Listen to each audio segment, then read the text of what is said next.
Hi, welcome to Why the Book Wins. My name is Laura, and today's video is part of a series I do where I compare books with their movie adaptations. And through these videos, I discuss why the majority of the time, when it comes to the book versus movie, the book wins. Now, having said that, I enjoy watching movies just as much as I enjoy reading books. Like, I love both. So I do give unbiased reviews of both book and movie, I think, for the most part. I also wanted to let you know that this is available as a podcast. And so these tend to be about 30 minutes long, but especially for ones that go over that, if it just works better for you to listen to it as a podcast, they are available. So just search Why the Book Wins in whatever podcasting platform you use. I will also link to them down below for Spotify and Google Podcast. For Spotify and Apple Podcasts, because those are the ones most people use. So yeah, if you would rather do that, those are available too. And before we get into this video, I do want to say that there will be spoilers for both the book and the movie. So if you plan on reading the book or watching the movie and do not want it spoiled, then go do that first and then come back and watch this video. Without further ado, let's get right into today's video. Hi, my name is Laura and welcome back to Why the Book Wins. Today we are talking about Linings Playbook, which is a book written by Matthew Quick, published in 2008, and then the movie by the same name, Linings Playbook, was released in 2012 and was directed by David O. Russel. And now, a synopsis for this, it's different from book to movie, but basically, we follow Pat, and he has a mental disability. In the movie, he's bipolar. In the book, he has brain damage. And it's about him trying to reconnect with his wife, and he's living back at home after this event, and he's trying to get her back. While living with his parents doing this, he ends up meeting a woman named Tiffany, and the two of them strike up a bond. And then they're in a dance competition together, and then ultimately, long story short, he ends up getting with Tiffany instead of his ex-wife that he has separated from. And so that's the basic gist of it. And my thoughts on the book. So I did enjoy this. I'm glad I read it. It was available to buy a first edition copy that was signed by the author for like $89. And I didn't love it enough to buy that book and spend that money. However, I'm glad I read it. And I really like the character of Pat. I thought it was really easy to connect with him. And he was just very empathetic because he was so open with his emotions and just, I don't know, so vulnerable, I guess, right? When someone's open with their emotions and showing them, it makes you like them because they're so genuine and because they're willing to be so open. And I especially like the scenes in the book. These aren't in the movie, but in the book, they're at a Eagles game and there's a Giants fan there, and Giants and Eagles are rivals, I guess. And so the Giants fan is kind of being a jerk and the Eagles fan kind of gang up on him. And the Giants fan has a son, and the son is very upset by all of this. And Pat, he just keeps thinking of the son, and he feels so bad for what that son is having to go through. And then later, there's a football player named Terrell Owens that I guess sort of attempted suicide with an overdose of prescription drugs. And people are ganging up on this football player because of that. Pat just feels so bad for this football player because he's like, man, if he's struggling, and now he's dealing with these people making fun of him, the media and the world making fun of him. And so he just really feels for these people. And yeah, I just really liked the character of Pat. Also in the book, his brain damage makes him very childlike in some ways too. And so that also made him very endearing. And then there's his mom, who I really liked. And I just really felt for the situation she was in, not only with Pat, but also with her own husband in the book, which we will get to because the dynamic is different in book to movie. But anyway, in the book, I really felt for the mom and her situation specifically. And then I also enjoyed the relationship he had with Tiffany and how a lot of their time spent together, they wouldn't even be talking necessarily. It would just be in silence. Or maybe Pat would talk and explain whatever's going on in his life. And Tiffany would just listen, because sometimes that's all a person needs is just to listen. And we get that again later when he's telling Danny about the situation he's in. And Danny just listens. We always feel the need to provide advice, but sometimes all someone needs is just someone to hear them out, And so I really like that aspect as well. And then football plays a huge role in the book. And I'm not a football person, but the games are described in detail. And even though I'm not a football person, that didn't bother me. And it was, still accessible for someone who doesn't watch football. And I enjoyed it. And it relates to the story. So it was connected enough that I enjoyed those aspects. And then, yeah, this book just has some really great messages. For example, the thought Pat is constantly thinking is how I'm trying to be kind instead of right. And so rather than argue people on everything, he's like, you know what, I'm trying to be kind. And that's what I'm going for. Kind instead of right. And so I really love that. And then as well as the importance of reading books that can be sad or heavy, make you uncomfortable, you know?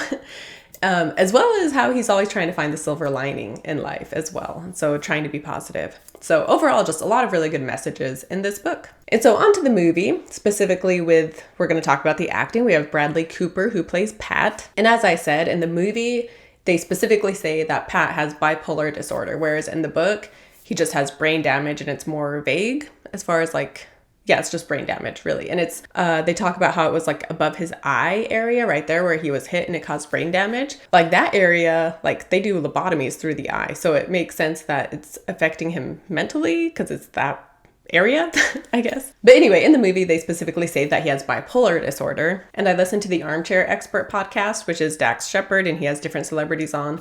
And he had one where Bradley Cooper came on. So I listened to this and they talk about Silver Linings Playbook. And rather than tell you what they said about it, I thought I would include the clip right here because it's very entertaining. Because Silver Linings, which of course you're fucking brilliant in. It's such a great movie. Maybe it's my favorite movie you've ever been in. Maybe, I don't know. But that's close to the vest for you. I think if you not in a program, not in therapy, that's potentially you. I watched that and I was like, oh, that would be Cooper without any of the fucking help. I always remember my mother being at the bottom of the stairs, in the they had a little video village in the house, and I come down from the thing and she's like, it's like you're not acting.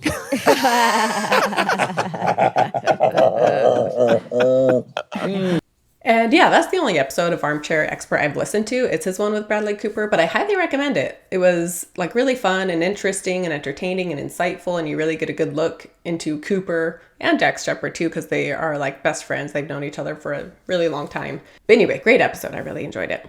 And Bradley Cooper is excellent in this, and as they said in that clip, it was very reflective of who Cooper is, if he didn't have something else in his life. And Jennifer Lawrence plays Tiffany, and I don't know, I had some problems with her in this. I'm also just not the biggest Jennifer Lawrence fan, to be fair, so I'm probably a bit biased. I haven't seen anything she's done recently, but I saw a number of things around the time Silver Linings came out. I saw this when it came out, although I hadn't remembered much before seeing it this time around.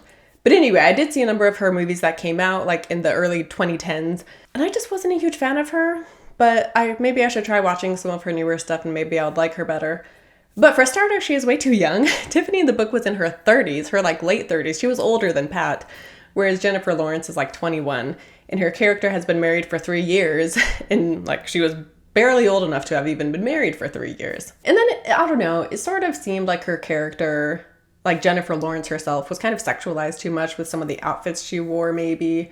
And then the whole scene in the diner, obviously, where she is telling him about how she slept around and he's wanting to hear more. And this shows how Pat is hypocritical because he wants to hear more. But then we see how he judges her for it and he thinks he's superior to her. So I get there was a point to the scene. But I don't know, maybe I'm being too much of a buzzkill or killjoy or whatever. I don't know. Stuff like that has been bothering me more lately. So maybe it's just where I'm at right now. Maybe at a different time in my life, I'll find it more humorous. But yeah, so she was good. Lawerence is a good actress. I just didn't love her in this role. And Anne Hathaway she was offered the role, but then she had scheduling conflicts or something. And I think Anne Hathaway would have been perfect. So I'm kind of bummed she wasn't the one that was in it instead. Robert De Niro is in the role of Pat's dad. And there's some big changes with Pat's dad in particular. But as far as the movie goes, I loved Robert De Niro in this. He was amazing as always. I've covered him in Goodfellas, Being Flynn, Limitless, which is another Bradley Cooper movie. So I've covered him on here a few times, and yeah, everybody loves Robert De Niro, right? He's incredible. And then we have Jackie Weaver, who plays Pat's mom, and once again, she was perfect. So to talk about the changes, I'll start with, Pat himself, and some general changes maybe. So for starters, as I said, Pat has brain damage in the book, and he is in a mental health facility, and in the book, he has been there for 4 years. However, the brain damage has caused memory loss and he doesn't realize how long it's been. So that's part of the book where they have a hard time telling him like, oh, this happened 2 years ago. Because then he freaks out and he's like, 2 years ago? What? I thought I was only there for a few months. And this isn't in the movie. In the movie, he doesn't have brain damage. He doesn't have memory loss. He has bipolar disorder. And so in both book and movie, he's in the mental institution, but at the very beginning, he is taken out and brought home. And because he has memory loss in the book, he doesn't remember why he got sent there. He doesn't remember how he hurt his brain. And he doesn't remember why he and his wife, Nicki, have separated. And he calls it a part-time in the book. And in the movie too, I think. But anyway, this isn't in the movie because he remembers everything. And early on in the movie, the viewer learns why they are separated. And it's because he caught Nicki cheating on him. And in the book, he was like so adamant to get Nicki back. And it made more sense because he had memory loss and he didn't even remember what happened. And he feels like it's only been a few months when really it's been years. Whereas in the movie, because he remembers the details, it was sort of like, why does he want her back so much if she cheated on him? I don't know. And in both, when he hears the song that had been playing when he caught them, it like, sometimes he'll hear it when it's not even there because he's feeling stressed. And so that plays a part. And that was in the book as well. And the song, it was a Kenny G song. And so in the book, he has a thing against Kenny G. And not only was it playing when he found them having sex, but apparently that was also like their wedding song. So why was the wife playing her wedding song when she's cheating on her husband? But anyway, so in both book and movie, there is a song that will like throw him off when he hears it. And then in the book, so we have, in both book and movie, we have the letters that Tiffany wrote pretending she was Nicki. And in the book, when he realizes that it wasn't Nicki and it was Tiffany all along, he has a friend go drive him to Nicki's house. He sees her out in the front yard and he just watches her from the car and he sees her with her husband and 2 kids. It's been 4 years, so it's enough time to be married and have some kids. And he just sees how happy they are. And so he doesn't bother going up to her because he can see that she's happy and has clearly moved on. And it gives him that closure that he was needing. But yeah, and as far as him like earlier, before getting that closure when he's trying to get her back, he's like reading all the books from her syllabus as a way to show that he's trying to improve himself and he's working out obsessively and he's just very obsessive about trying to get Nicki back. And he's obsessive in the movie as well, but in the book it just seems more so, and he has a framed photo of her that he will talk to every night, and yeah, so it just seemed like a bigger part in the book. The movie though has the scene where he's reading a book from her syllabus and he's so upset at the ending because it's so sad and he throws it out the window, and it's a great scene. And then he goes and he wakes his parents up in the middle of the night to vent about how the ending of this book was so sad and how could Nicki possibly be teaching this to her students. But yeah, so that was a great scene in the movie. And in the book he talks about more books he reads. In the movie, it's just the one. It's the Farewell to Arms is the one they talk about in the movie. But in the book, he talks about Farewell to Arms, The Bell Jar. I know there's more. Oh, The Great Gatsby. And the book spoils these other books. And so luckily someone on Goodreads gave me a heads up because I've been wanting to read The Bell Jar. And they were like, by the way, this book will spoil the ending of The Bell Jar. So I made sure to read The Bell Jar first before reading Silver Linings. Anyway, in the movie, though, they just talk about Farewell to Arms. And so, yeah, this book and movie, it's definitely about mental illness. That's definitely a focus here, obviously. And as I said, in the movie, it's specifically bipolar disorder. And David O. Russell, his son, is bipolar. And so I assumed that he was reading this book. And even though in the book, it doesn't say, it just says he has brain damage, I'm guessing David O. Russell was reading it and he could relate to certain things and made him think of his son who has bipolar disorder. And so he made the movie more personal by saying that Pat was bipolar. And so I think that's really cool that he made it personal to him. You know, in the movie, I'm cool with them saying he's bipolar. And in the book, I'm also fine with them being more vague and just saying he has brain damage. And the movie has a great scene where Pat and Tiffany first meet at dinner at Ronnie and Veronica's. And then they start connecting through the medications they're taking. And then later, too, someone is talking about Tiffany and they're like, Tiffany, like she goes to therapy. And Pat is like, yeah, so I do too. And so I like that the movie and book like show that you shouldn't judge people who go to therapy or who need medication, you know, like normalize that and make it not be like, oh, they're a crazy person for going to therapy, you know? And then, yeah, the scene when in the movie when Pat is looking for his wedding photo is a great scene of just showing like a manic episode he gets in where he has to find this wedding photo and he's freaking out. And then he's like hearing the Kenny G, or not Kenny G. In the movie, it's a different song. Anyway. And then he accidentally pushes his mom and then his dad punches him and just the chaos of that.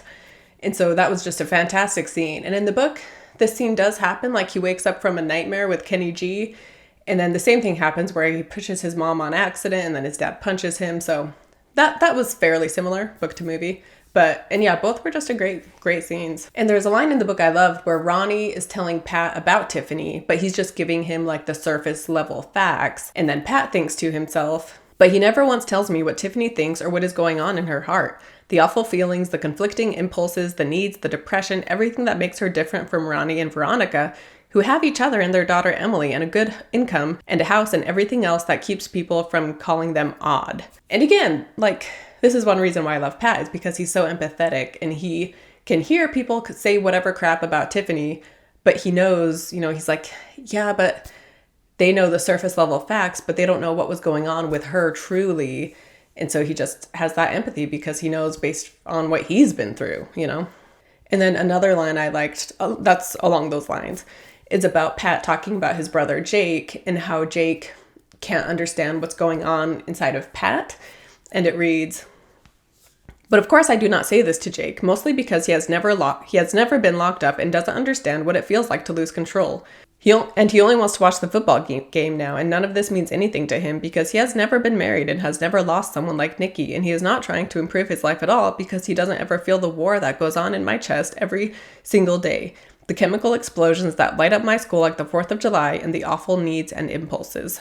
And now, to be fair, it's not like Jake doesn't want to be a better person too, but still, explaining about how, there's just something chemically going different with Pat and Tiffany and just certain people. Everybody has just a different chemical and neurological balance going on. And so it's easy to judge them and assume they should be acting the same way other people do, when really we don't know like the chemical stuff that's going on in their head, and we should be more empathetic. So on to Pat's family. This is a big change with his dad because his dad is very friendly in the movie, whereas in the book, when Pat first moves in, his dad just ignores him for the longest time. And the only time he'll even sort of talk to him is when, with football, when there's a game on or something. And there are some touching scenes with the football that, they're touching between him and his dad and how they connect through that and bonding through football, And so I did like those aspects of it. But yeah, his dad was just a difficult person and did not treat his mom well. And halfway through the book, their relationship improves. But then by the end, it's kind of rocky again and we're left wondering if they'll even stay together. But yeah, he just doesn't treat his mom. He doesn't treat his wife. Pat's dad doesn't treat the wife with the respect she deserves. And he just kind of takes advantage of her. He also lets how the Eagles do affect whether or not he's in a good mood, And it's not right after the game he's upset because they lost. No, he'll be upset for days, forever until the next game because the Eagles lost. And so he's just a very difficult person to live with. And he also has anger problems too. And so, we kind of see where Pat gets it from as far as that goes. And then his mom, she's an enabler. She enables the dad in his negative habits. And then she enables Pat as well. And then at one point in the book, about a quarter of the way through, she tells both of them, you know what, I'm going to step back. You need to take care of yourself, Pat, be more independent. And to the dad, I'm going to stop doing everything for you. You need to help out around here too. And like I said, this starts to work and the dad comes around, but then it kind of digresses again.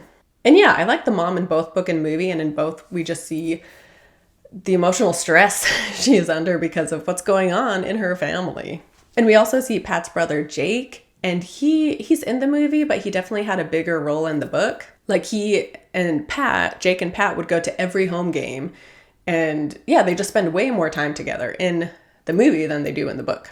Sorry, they spend more time together in the book than they do in the movie. And I love that with Pat's family, in the book especially, we just see how this affects a family, right? Because it's Pat's brain damage, in the movie mental illness, but yeah, so in the movie it's Pat's brain damage and Pat's personal life, but it's affecting everybody, right? Because they love him and care about him, and he moves in with his parents, and so they're all being affected by this. And the mom is just constantly either crying or on the verge of crying, either because of how stressed and upset she is, or she'll cry when something goes right because she's just so happy and relieved that something went well, And so I really like that the book shows this, but the movie does too. And then, I mean, along with Pat, the mom is also in the book having to deal with her husband, who just is not helpful, and he doesn't talk much, and he doesn't listen much. And in both book and movie, we have the character Danny, who is a friend of Pat's from the mental institution, and he is in more of the movie, and he's played by Chris Tucker. And I loved Chris Tucker in this movie, especially the beginning scenes, like in the mental institution. We see them like in a group meeting, group therapy session thing. And then he also brings Danny home with them in the car with his mom.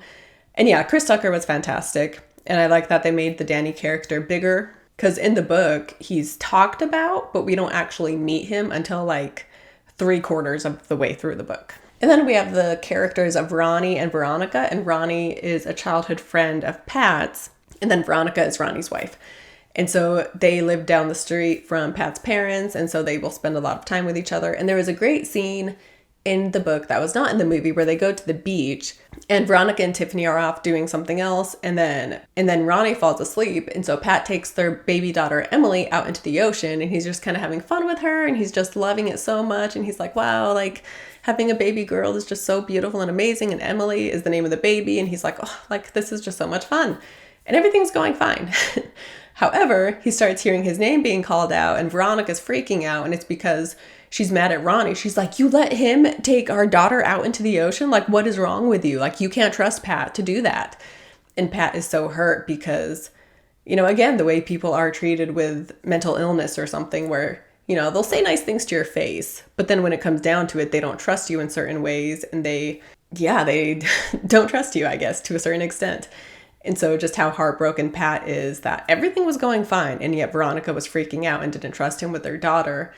And I mean, you can kind of see it from Veronica's side, I guess, but it was just such like a heartbreaking scene, I guess. And so I kind of wish that had been in the movie, but in the movie, Veronica is played by Julia Stiles, and I thought she was awesome. I wish they would have had her in more of this. And so on to Tiffany and Pat. So Tiffany is pretty different from book to movie. For one, like I said, the age difference, because in the book she's in her mid to late 30s. But also in the book, she just didn't talk as much as she does in the movie. And in the movie, we see how she will start following Pat on his runs. But in the movie, they talk during the runs. Whereas in the book, for the longest time, she was just running with him, like not with him, but behind him. And they wouldn't say anything at all. And that went on for a while. And then when he does confront her about it, she says that she is scouting him. And then it just keeps happening. Well, and then he asks her out on the date. But then when they meet for the very first time at Ronnie and Veronica's in the movie, like I said, they kind of hit it off and they have their conversation about medications. Whereas in the book, they did not hit it off, and they like didn't talk to each other, and they didn't even talk to Ronnie or Veronica, and it was just kind of an awkward dinner. However, at the end, in both book and movie, she's like, Tiffany asks Pat, like, well, are you going to walk me home?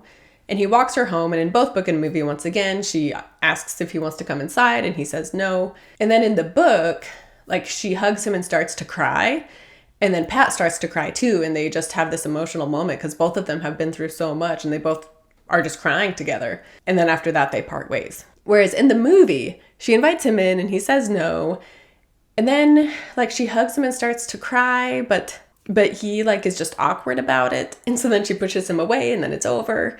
And I get the movie was trying to be funny in this scene, but I don't know, I liked it in the book because it was just a sweet moment in the book where they were both vulnerable and open with each other, and they had both been through so much, and they just stood there and cried, you know? But yeah, the movie chose to go a funny route instead. And then in the book, Tiffany is also a great dancer, whereas in the movie, she's not. She's just doing it for fun. But in the book, she's a great dancer, and she's competed in this competition for like a few years now, and she keeps getting second place. And she's like, wait, actually, well, that's a lie because there is no scoring. So she lies and says she keeps getting second place. Anyway, she's a great dancer. And she sees Pat and how strong he is. And she's like, he will be perfect to do like the lifts and the different movements I want to do for this dance. And so really the dance is focused on Tiffany, and Pat is there. I mean, he does some stuff, but mainly he's there to help her with different lifts and just make the dance more interesting. And in the book, she tells him how dancing is like crying. And then during the actual performance, while Tiffany is doing her thing, Pat says how, you know, like if dancing is crying, then Tiffany is weeping right now because there is just so much emotion in her dancing. Whereas, yeah, in the movie, again, they decided to not go with the touching route and instead just make it something funny, where they're in a very professional competition that is scored, In the book, there was no scoring, like I said. Also, all the other competitors in the book were much younger than them. So Pat is like, we're competing with like people like over 10 years younger than us. But yeah, in the movie, it's a very professional competition. And then they go up there and their dance is not professional at all. And it's just kind of fun and silly. And they're just trying to get a score of a 5.0 to win this bet they have going on with the dad. And so, yeah, they just took a different route. And I get the dancing was kind of supposed to be awkward, especially when they like do the lift and he doesn't do it right. But yeah, I don't know. I didn't love the scene. I also love dancing. Like, I don't dance, but I love watching dancing. And so it would have been cool to have seen like an actual impressive dance scene. But I get it would take a lot of work to train Bradley Cooper and Jennifer Lawrence, especially Jennifer Lawrence, because like I said in the book, Tiffany was a great dancer. So it would take a lot of training to get them to that level. And they just wanted it to be more lighthearted and funny instead. But even though I have my complaints about the dance scene, when they get the rating and they find out they did score a 5.0, which is what they wanted, and they all cheer, like I couldn't help but also be like smiling myself and just feel that happiness that they got the 5.0. Despite my complaints, it was still a good scene. And then both book and movie have the scene where they go on the date and he orders Raisin Bran. And this is different in a lot of ways. For example, they talk much more. In the book, like I said, a lot of times they would go and eat Raisin Bran and not talk at all. And in the movie also, she gets mad at him at the end and storms off, and it's this whole scene, and that was not in the book. But in the book, they're ordering, and his mom gave him $40 for the date, and he's looking at the menu, and he sees that everything costs about $10. But then he's like, well, what if Tiffany orders a lot of food and then suddenly I don't have enough money? And so he's like stressing and overthinking and analyzing. And then Tiffany is ordering while he's overthinking, and then the waitress is like, okay, what can I get you? And he wasn't paying attention, so he doesn't know how much money he has left to spend on himself. And so he orders like a $4 Raisin Bran so that he can make sure he'll have enough money for like whatever Tiffany ordered. And when the waitress walks away, he's like, oh, what did you order? And she says she ordered tea. And so he ends up having plenty of money.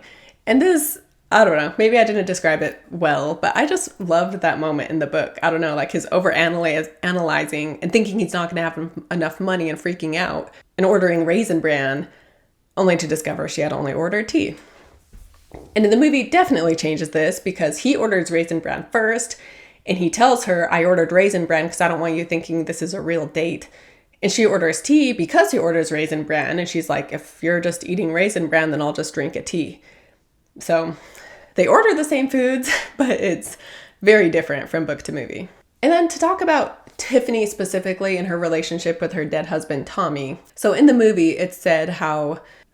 we learn that Tiffany had like lost interest in having sex because Tommy wanted kids and she didn't. And so it just caused this rift between them. And so one night he drives to go buy her lingerie, and on his way home, he stops to help someone whose car is broken down. And then while he's standing on the side of the road to help this person, he is hit by a car and he dies. And in the book, so she had been married to Tommy for 10 years, and we find out that, he was a great guy and he was an amazing person. The only thing was that he was constantly wanting to have sex, and it was like multiple times a day. And this had been going on for 10 years. And so one night, Tiffany, she's like, what if we cut it down, to just a few times a week instead? And Tommy is very offended by this and he storms off. And then the same thing where it's discovered that he had gone to buy her lingerie and on the way home stopped to help someone, got hit by a car. And the situation in the movie definitely makes more sense, I think. Like in the book, like it's never addressed the fact that so what was wrong with Tommy? Because it's not normal to be needing to feel the need to have sex multiple times a day for over 10 years. Right? Like, it's not like it was a phase he was in. It lasted for 10 years. Like, who can blame Tiffany for wanting to cut back? And yeah, and it's never addressed. The fact that it's like, okay, well, yeah, something was off with Tommy. And so I like that the movie made it something a bit more normal and believable, I guess. And in both, because like the reason she and Tommy were fighting or something had to do with sex, basically she ends up coping with his death by sleeping around a ton. And then, yeah, with the letters, like I said, in both book and movie, we get the letters from Nicki that are actually written by Tiffany. And in the book, it's a series of letters, whereas in the movie, I think it's just like one or two. In the book, when it is revealed that Tiffany has been writing the letters and she hasn't even been in contact with Nicki, like it's a huge deal and everybody's upset with Tiffany over this.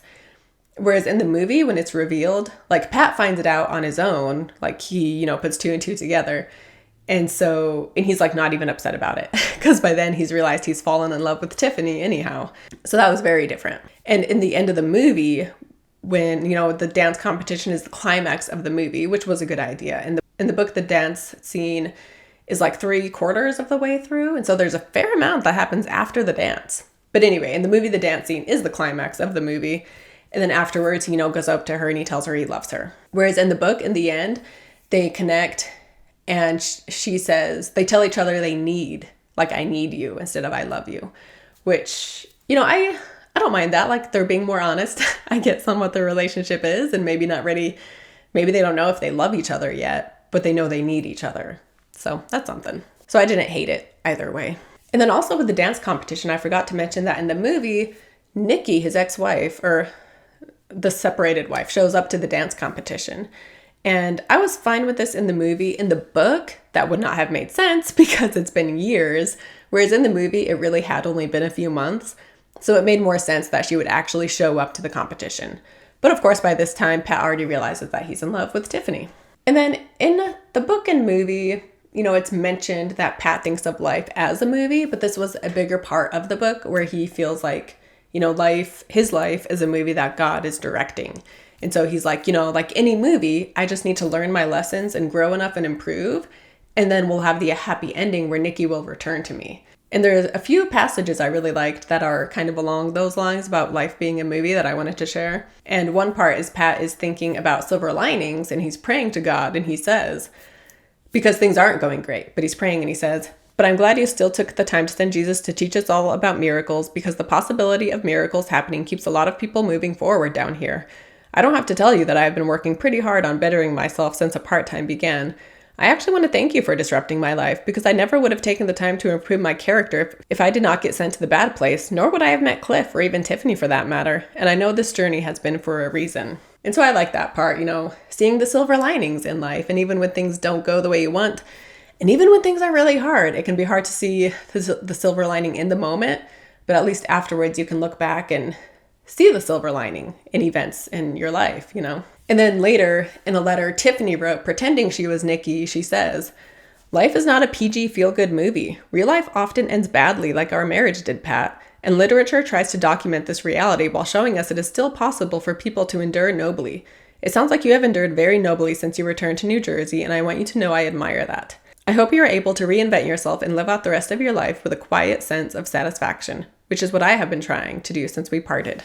There's a lot of changes from book to movie, and so really quick, just some of the ones I didn't mention. For starters, his therapist, Cliff, is a bigger role in the book than the movie. And yeah, he's a great character in the book. And then in the movie, his dad is a bookie trying to make money to start a restaurant. This was not the case in the book.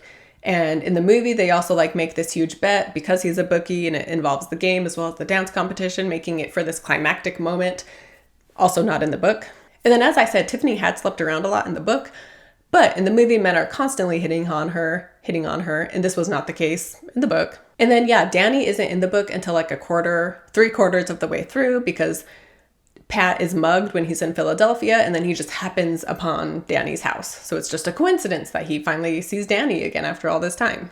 And then also he writes to Nicki when they're, sharing letters between each other, pretending, but he doesn't know it's pretending. Anyway, he invites her to meet him on Christmas, and he really believes she will show up, and instead Tiffany shows up instead, and that's when she tells him that she forged the letters, and after that is actually when he gets mugged, and then he meets Danny again. But yeah, book or movie, on the surface, these have a lot of the same elements and a lot of the same events and the same characters, and yet there are a lot of changes between the two, even though overall it's the same story. But like I've said, there's still a number of differences between the two, and I went into this movie expecting to like it so much more than the book. However, in the end, I would say they're pretty comparable with each other. There's some things I prefer with the book, and then there's other things I prefer with the movie. And then overall, the movie is just really well done, and I love the acting. Even with my complaints with Jennifer Lawrence, I still love the acting overall.